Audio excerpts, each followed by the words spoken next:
বছর শুরুতেই ফের বঙ্গ সফরে আসছেন প্রধানমন্ত্রী নরেন্দ্র মোদী।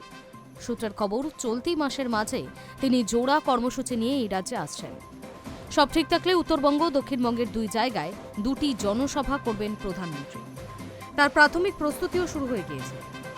২৬-এর বিধানসভা নির্বাচনকে পাখির চোখ করে বছরের শুরু থেকেই যেমন প্রচারে ঝাঁপিয়ে পড়েছে শাসক শিবির, তেমনি গেরুয়া ব্রিগেডও ইতিমধ্যে দিল্লির শীর্ষ নেতৃত্বকে এনে প্রচারের সুর চড়াচ্ছে।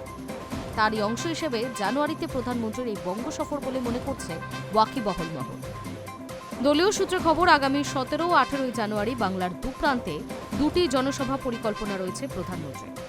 ১৭ তারিখ উত্তরবঙ্গের মালদা এবং ১৮ তারিখ দক্ষিণের হাওড়ায় কর্মসূচি হতে চলেছে।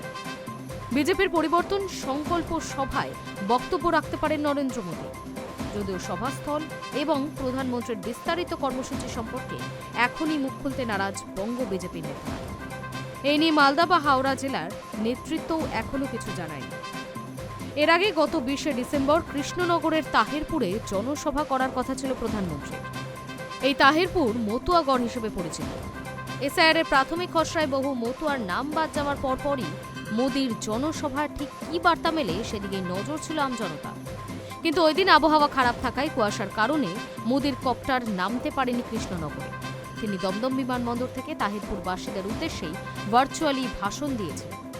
প্রতিশ্রুতি দিয়েছিলেন পরে একবার গিয়ে তাদের সঙ্গে দেখা করা। ফলে নতুন বছরের প্রথম মাসে মোদির আসন্ন কর্মসূচিতে মালদা হাওড়ার পাশাপাশি কৃষ্ণনগরও রয়েছে কিনা সেই প্রশ্নটাও থাকছে।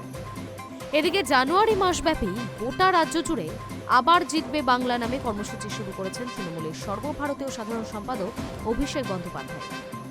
গোটা মাস ধরে জেলায় জেলায় জনসংযোগ করবেন তিনি। পাল্টা বিজেপিও বছরের গোড়া থেকে প্রচারের ঝড় তুলতে বদ্ধপরিকর।